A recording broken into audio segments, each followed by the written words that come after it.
आज हम बात करेंगे सन कॉर्डेटा की। और ये सन कॉर्डेटा है जंतु जगत का सबसे विकसित संघ होता है। और इसकी मुख्य विशेषता कि इनमें जीवन प्रयत्न हुआ है, जब से भ्रूणी अवस्था से लेके और वयस्कावस्था तक इनमें पृष्ठ रज्जु पाई जाती है। और पृष्ठ रज्जु जो है अधिकांशतया खोखली होती है।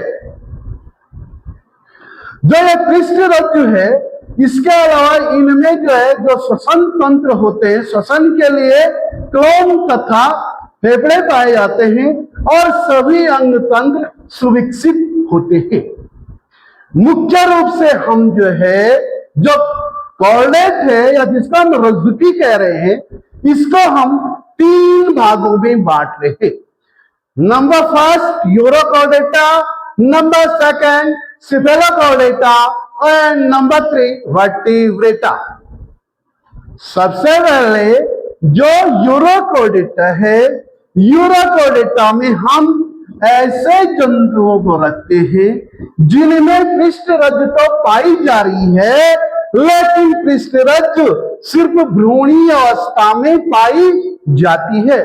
जब वो भ्रूण अवस्था में होते हैं, उसी अवस्था में सिर्फ पृष्ठ रज्जु पाई जाती है और बाद में वो समाप्त हो जाती है।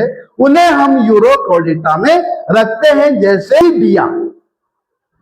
इसके बाद सिफेलोकॉर्डेटा, सिफेलोकॉर्डेटा में हम ऐसे कॉर्डेट को रखते हैं जिनमें पृष्ठ रज्जु पूरे जीवन पर्यंत मर पाई जाती है और ये पृष्ठ रज्जु सिर से लेके कुछ तक फैली हुई होती है।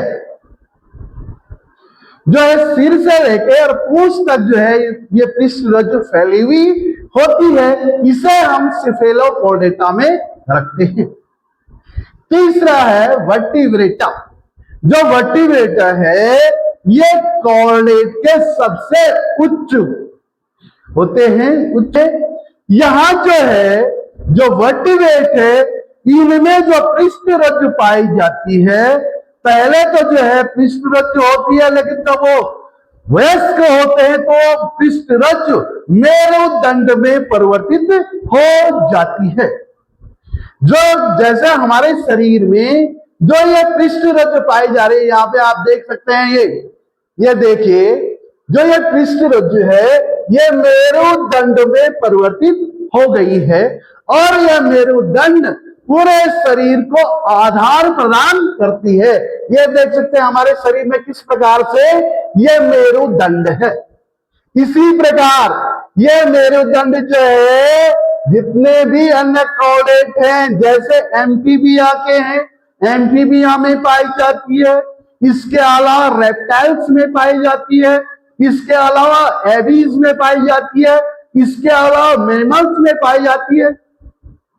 तो हम जो है वर्टिब्रेटा को मुख्य रूप से 2 भागों में बांटते हैं, अर्थात वे जंतु जिनमें पृष्ठ रज्जु बाद में मेरुदंड में परिवर्तित हो जाती है, ऐसे जंतुओं को हम या वर्टिब्रेट को हम we are divided to 2 parts. Number 1 एनाटोस्टोमेटा and number 2 Gnathostomata. ध्यान यह देना है, एनाटोस्टोमेटा में हम ऐसे कॉर्डेट्स को रखते हैं जिनमें जबड़ों का अभाव होता है, उनमें ये जबड़े नहीं पाए जाते हैं। उन्हें हम ऐसे वर्टिब्रेट को हम जो है एनाटोस्टोमेटा में रखते हैं।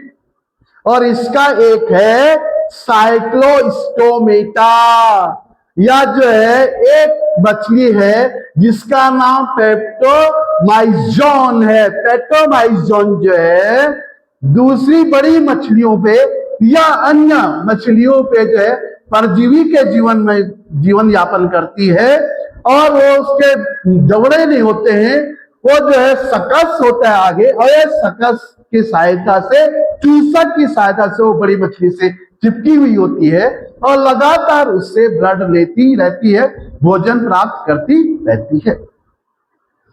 लेकिन जो नेटोस्टोमेटा वाले होते हैं, या वे वर्टिब्रेट जिनमें जबड़े पाए जाते हैं और पृष्ठ रज्जु पाई जाती है, इन्हें भी हम अब दो भागों में रखते हैं। नंबर 1 फिशीज और नंबर 2 टेट्रापोडा। फिशीज में या मत्स्य में हम इन मछलियों को रख रहे हैं, वे मछलियां जिनमें पृष्ठ रज्जु बाद में मेरुदंड में प्रवृत्ति हो जाती है और इनमें जबड़े पाए जाते हैं, इन्हें हम फिशीज में रख रहे हैं। और ये फिशीज भी दो क्लासों में इसको डिवाइड करते हैं। Number 1 chondrichthyes, number 2 osteichthyes. इसके अलावा जो टेट्रापोडा वाले होते हैं या पैरों से चलने वाले होते हैं, ऐसे पृष्ठ रज्जु वाले जिनमें पृष्ठ रज्जु मेरुदंड में परिवर्तित हो जाती है और वे जो है पैरों की सहायता से चलते हैं, उन्हें हम टेट्रापोडा में रखते हैं। और इस टेट्रापोडा को भी हम जो है 4 क्लासों में डिवाइड करते हैं। Number 1 amphibia, number 2 reptiles, number 3 Aves and number 4 mammal. इनके बारे में हम विस्तृत रूप से पढ़ेंगे, लेकिन आपने ध्यान ये देना है, हमने कॉर्डेट में ऐसे जंतुओं को रखा है जिनमें पृष्ठ रज्जु बाद में मेरुदंड में परिवर्तित हो जाती है और मेरुदंड शरीर को आकृति प्रदान करने वाला, आधार प्रदान करने वाला मुख्य अंग है या उपास्थि है। तो आज के लिए इतना बहुत है। नीट की तैयारी बहुत अच्छे ढंग से करेंगे। आज के लिए इतना बहुत है। मैं DS गुरदास, थैंक्स।